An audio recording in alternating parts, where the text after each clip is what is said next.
প্রান্তিকদের বাড়ি যাচ্ছি না আমি। চিন্তা করিস না, এত চিন্তা নিয়ে ঘুমানো যায় না। সত্যি যাবেন না তো? বললাম তো।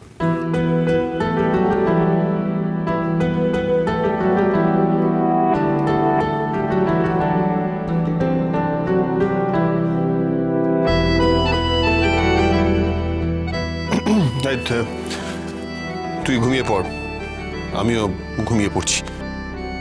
তো সোফায়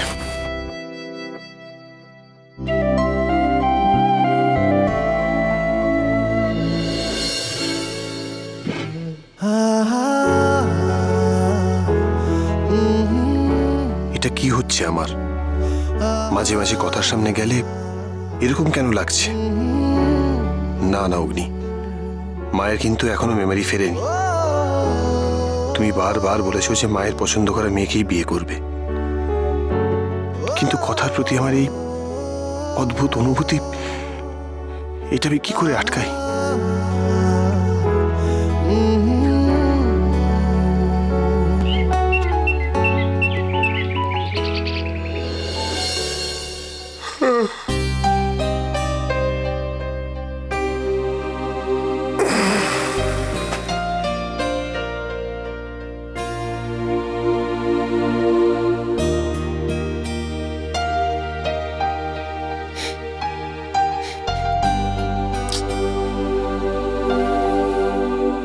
সকালের প্রথম কফি, তার মধ্যে নিজের ছাপ রেখে গেছে। কে জানে কি মিশিয়েছে এতে। নিশ্চয়ই ওই খেজুরের বীজ হবে। ভালো লাগে না।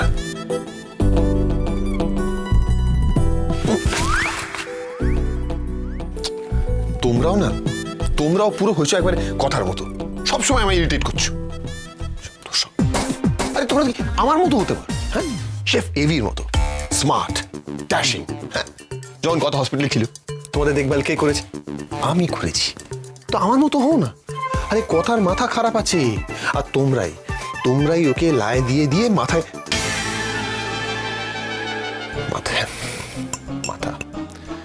আমার খারাপ হয়ে গেছে। নির্ঘাত মাথায় তো কথার ভাইরাসটা ঢুকেছে। কাছেদের সঙ্গে কথা বলছি, কি হয়েছে কি আমার? কি কি কি কি কই কিছু না তো। কি একটা বিড়বিড় করছিলেন? আমি কি বিড়বিড়? আরে আসলে মাথায় প্রচুর চিন্তা। যাই হয়ে বাদ দিল পরে। না না, বাদ দিলে চলবে কি করে? একটা হেস্তনেস্ত করতে হবে তো। কি হেস্তনেস্ত আবার? না মানে এই যে আপনি আমার আত্মীয় স্বজনদের সঙ্গে গল্প করছিলেন। গল্প?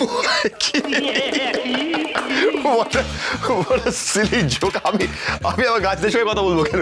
তোমার কথা বলতে পারে নাকি? হ্যাঁ, এই যে নিয়ে এসছি। গুড মর্নিং জুনি। কি এটা? মর্নিং। ওই ঘৃতকুমারী কেটে আনতে বলেছিল। ঘৃতকুমারী? হ্যাঁ। ঘৃতকুমারী এটা দিয়ে আবার কি হবে? মাথা ঠান্ডা। হ্যাঁ, মাথা ঠান্ডা।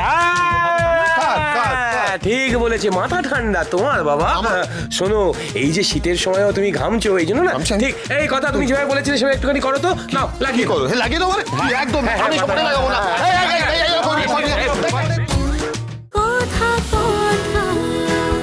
কথা সোম থেকে রবি প্রতিদিন সন্ধ্যে ৭টায় স্টার জলসায় ও ডিজনি প্লাস হটস্টারে।